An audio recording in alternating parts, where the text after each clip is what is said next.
your gut is extremely important when it comes to immunity. We look at our gut, they've learned so much about it recently. It's like our second brain. Our gut has so many organisms, so many different cells, so long. Our GI tract is incredibly long, and it really does affect our health. It affects our immunity, and we know it affects our mental health too. So it's very important to keep our gut health very healthy.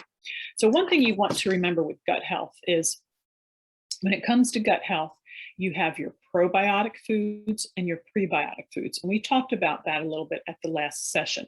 Your prebiotic foods are those foods that are non-living. They're going to be foods that will provide food for the good bacteria, the good living bacteria. They're going to be things like your fruits, your vegetables, your whole grains, your honey, bananas, sweet potatoes, all that wonderful food. So you want to eat the prebiotics. The homemade method is full of delicious, whole, natural prebiotics. So eating the homemade method way, the homemade method recipes is going to give you great prebiotics.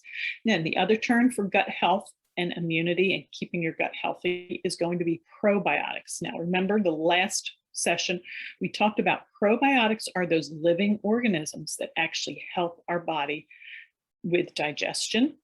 It helps our immunity. It helps keep our gut healthy. We have trillions and trillions of different bacteria in our gut, and they really help. Some are good, some are bad. We have a lot of good, and those probiotics help with the good bacteria. Probiotics are going to be foods that are fermented, like sauerkraut that you find in the refrigerator section, kimchi. You're also going to have probiotics that are foods with live cultures, like yogurt and kefir.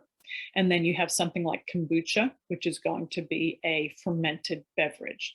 So those are all types of live culture foods that you want to eat to get probiotics. We do not recommend probiotics in a pill form because there are so many probiotics in our gut, so many different bacteria in our gut that when you take it in the pill form, you're just getting a certain amount or getting a certain kind. And there have been a lot of people that have had problems with taking probiotics in a pill form. So we do not recommend that at all. Just eating those highly fermented foods, those foods that have the live cultures in them.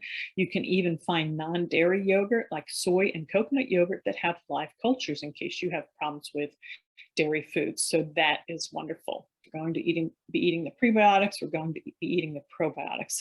The one thing you want to remember too is that those types of foods are going to really create the very best environment for your gut.